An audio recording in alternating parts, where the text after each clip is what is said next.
नमस्कार। मैं वसंत शावरीकर अपने YouTube चैनल में आप सबका स्वागत करता हूं। साथियों, कभी कभी क्या होता है कि व्यक्ति को होता कुछ है और इलाज किसी और चीज़ का हो जाता है। और ऐसे ही एक पत्रिका हमारे सामने है जिसका आज विश्लेषण करेंगे। यहाँ हम एक बात आपको बताना चाहेंगे कि यहाँ पे हम केवल लग्न पत्रिका की चर्चा कर रहे हैं, अन्य किसी वर्ग कुंडली को हम नहीं देख रहे हैं। यह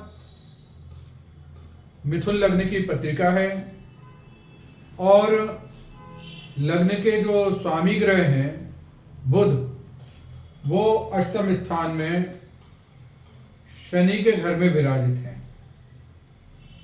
दूसरी बात क्या है कि इस पत्रिका में वृश्चिक राशि है, तो चंद्रमा दूसरे घर के स्वामी होके छठवें स्थान में विराजित हैं।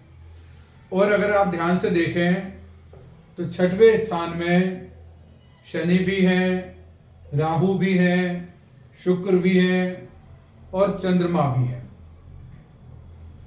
तो छठवां स्थान रोग भाव है।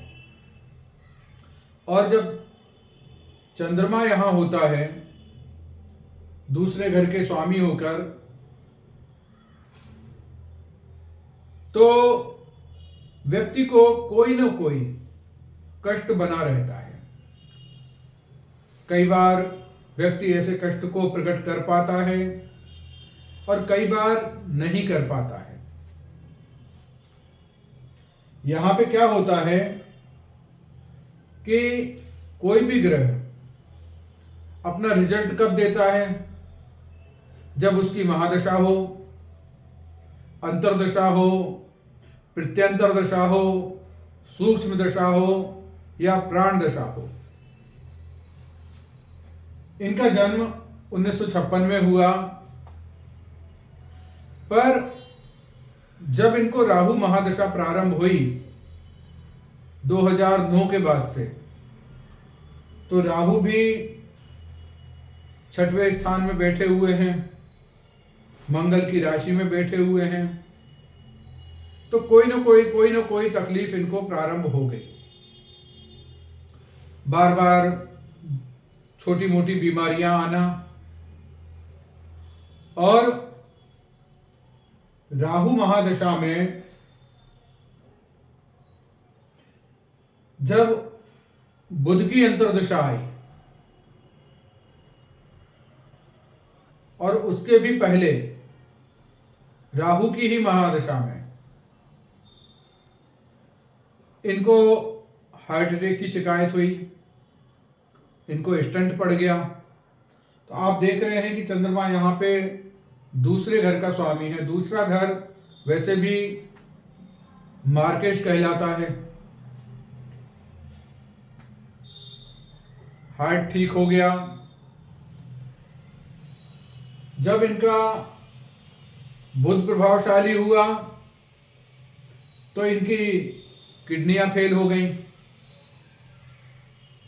और अंत में जब यहाँ पे शनिदेव अपनी मकर राशि में भी स्थित थे, उस समय इनको अनेक बीमारियां हो गई। किडनी संबंधी बीमारी हुई, हार्ट अटैक संबंधी बीमारी हुई, ब्लड प्रेशर संबंधी बीमारी हुई और कैंसर जैसी भी बीमारी हो गई। और अंततोगत्वा इनका निधन भी हो गया।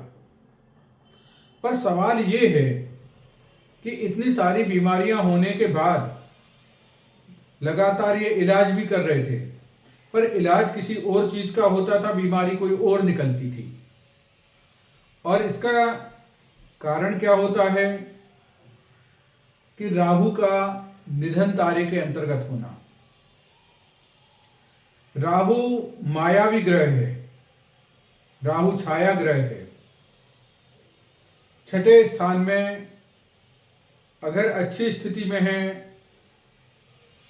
तो शुभ फलदायक है, परंतु यहाँ तो चंद्रमा के साथ में है, शनि के साथ में है, तो शुभ फलदायक तो नहीं कहा जा सकता है। तो ऐसे में क्या होता है कि कई बार डॉक्टर लोग इलाज तो करते हैं परंतु सही बीमारी का इलाज नहीं हो पाता। अंत तक इनको कैंसर था और वो किसी के समझ में नहीं आया कि इनको कैंसर भी हो सकता है। इलाज हुआ हार्ट अटैक का, या बाद के समय में इलाज हुआ किडनी से संबंधित, और जब कैंसर का पता लगा तो पता लगा कि भाई ये तो 4th स्टेज भी पार कर गए हैं। तो कभी भी जिन लोगों के पत्रिका में अगर ऐसी स्थिति बनती है, हम यहाँ किसी को डरा नहीं रहे हैं, पर अगर ऐसी स्थिति बनती है तो उनको सावधानी बरतनी चाहिए, सही समय पे उपाय करना चाहिए और डॉक्टर की सलाह से यथासंभव उचित इलाज करना चाहिए। क्योंकि राहु 6वें स्थान में, वैसे तो यहाँ पे शनि और चंद्रमा का विष दोष भी बना हुआ है, फिर जो लग्नेश है वो स्वयं 8वें स्थान में है, परंतु ये सब सक्रिय कब हुए? जब राहु की महादशा आई, शुक्र की अंतर्दशा आई, इसके अलावा बुध और चंद्रमा की दशाएं आई, तो ऐसे समय में ये सक्रिय हो गए। तो कई बार ऐसी स्थितियां आती हैं तो व्यक्ति को सावधान और सचेत रहना चाहिए और ज्योतिष का भी सहारा लेना चाहिए। ज्योतिष मार्गदर्शक के रूप में आपकी सहायता कर सकता है। आज के लिए इतना ही।